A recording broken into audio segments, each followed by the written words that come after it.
up guys, Taylor here. Thanks so much for checking out this lesson. This one is all about how chords are built.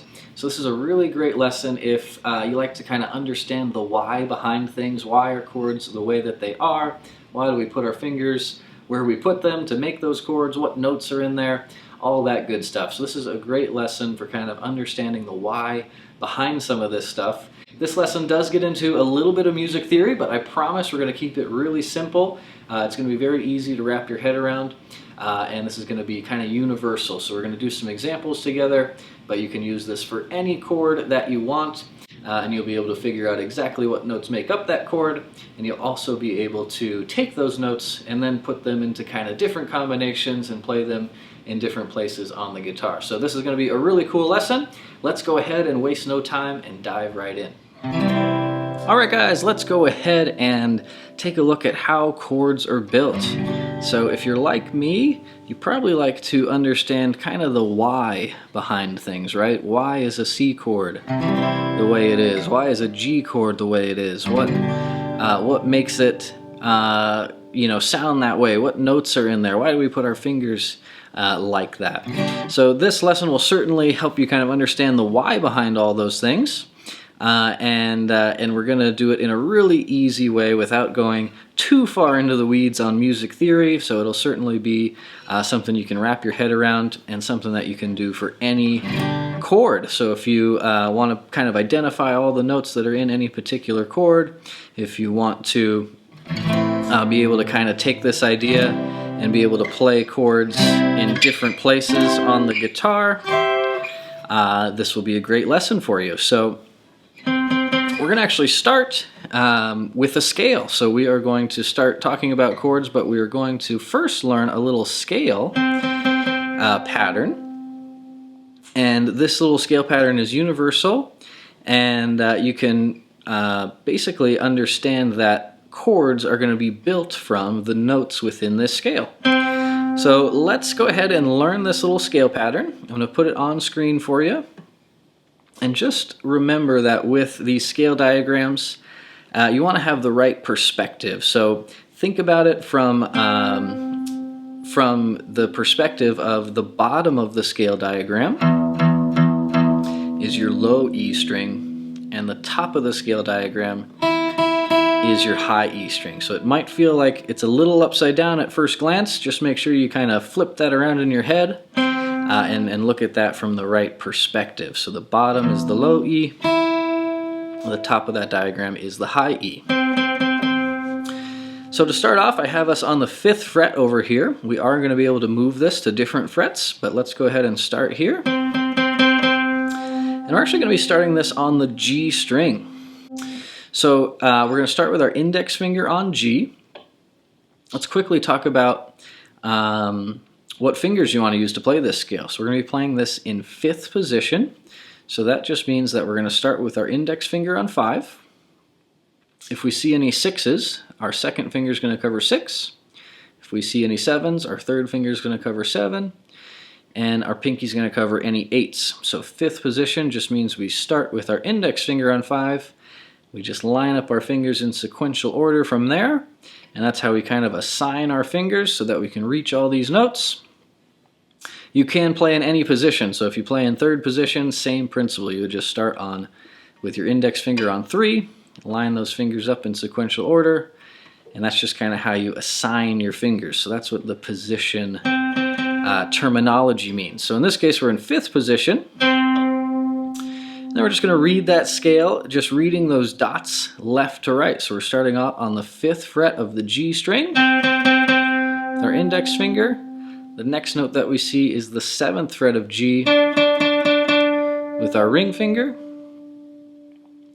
Then we're moving to the 5th fret of B with our index finger. 6th fret of B with our 2nd finger. 8th fret of B with our pinky. Index finger on the high E 5th fret. Ring finger on the 7th fret of the high E, and pinky on the 8th fret of the high E. So let's hear how that sounds.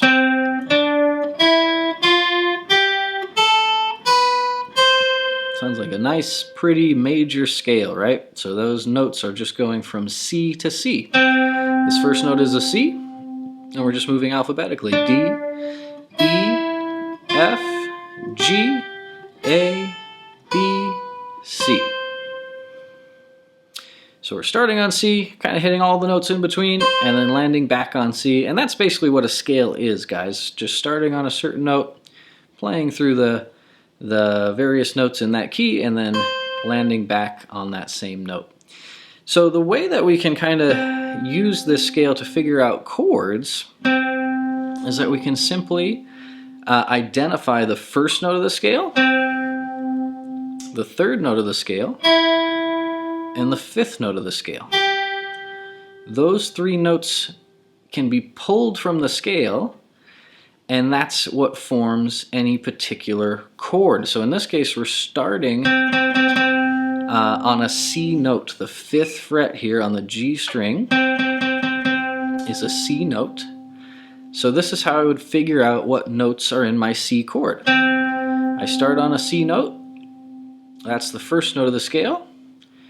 Then the third note of the scale is right here on the fifth fret of the B string, and the fifth note of the scale is on the eighth fret of the B string. And if I identify those three notes, I can instantly identify what notes make up a C chord. So let's identify those real quick. That's a C. Remember, that's where we started. And remember that we just went alphabetically. So the second note in the scale is a D. That's not part of our chord, though. We don't want the second note. We want the third note. That's an E. Remember, we're just counting alphabetically. C, D, E so far.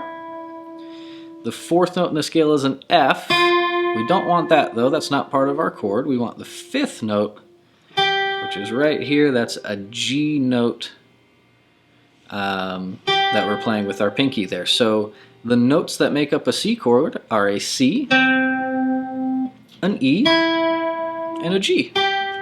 The first note of the scale, the third note of the scale, and the fifth note of the scale.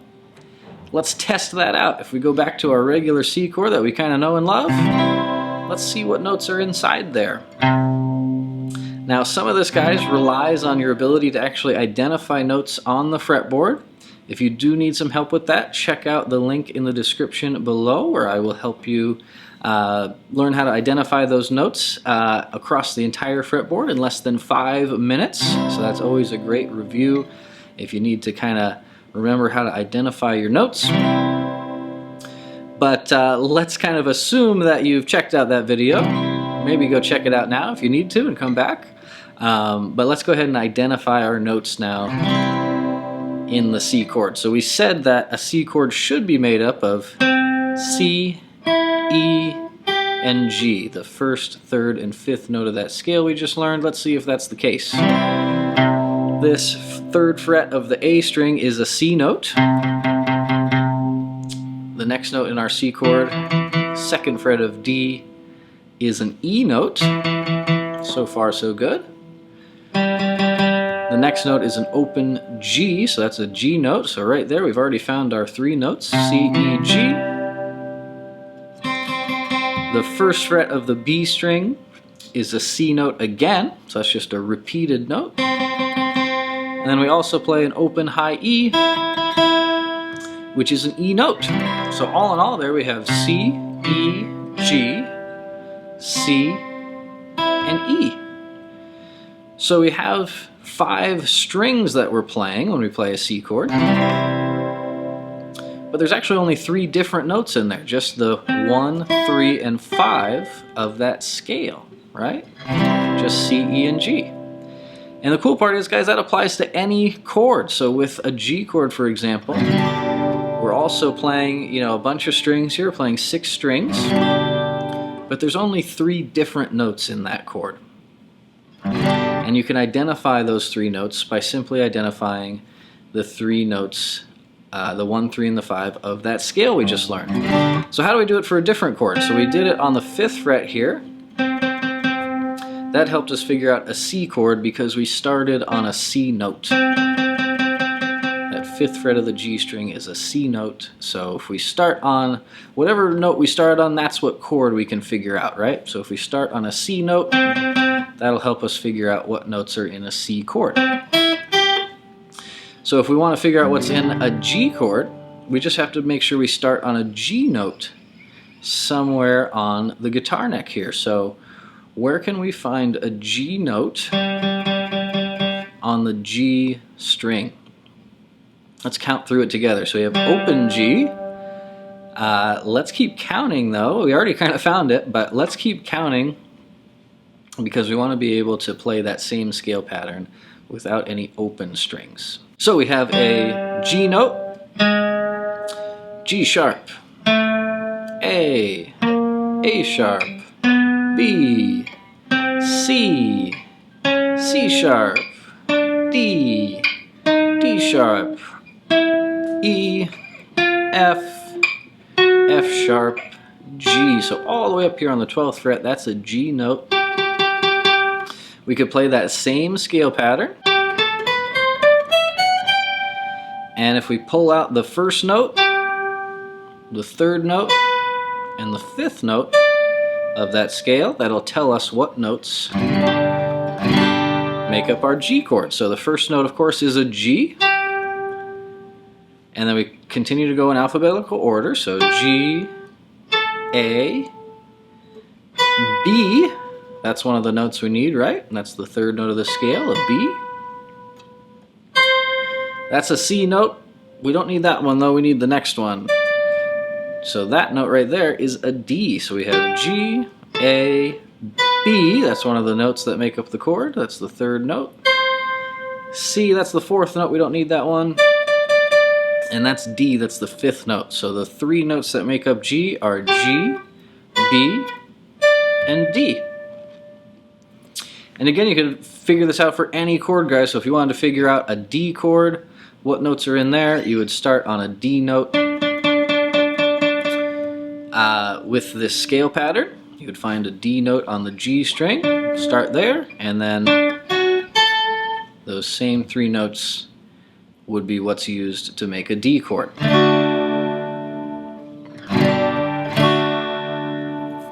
Okay, so what about minor chords? What if we want to figure out some minor chords as well? Let's go back here to our example on the C chord, or the C scale. So we're starting on the 5th fret again. We already determined that we need to pull out the 1, the 3, and the 5, right? The 1st note of the scale, the 3rd note, and the 5th note. But that will always give you a major chord. So that would give you the notes of a C major chord. Again, we did our example with G. That gave us the notes of a G major chord, G, B, D. What if we have a minor chord though? So if you want to do this with a minor chord, all you have to do is lower the 3rd note by 1. So when I'm playing my little scale here, that would normally be my 3rd note. If I wanted the minor version, I just have to scoot this back a fret. So now instead of the 5th fret, it would be the 4th fret. So my C minor chord is the 1, the flatted 3, the 3rd note but scooted back 1, and then the same 5th note.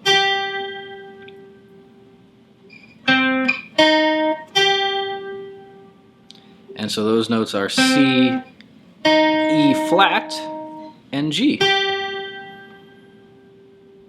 And that's how I know instantly what 3 notes make up a C minor chord.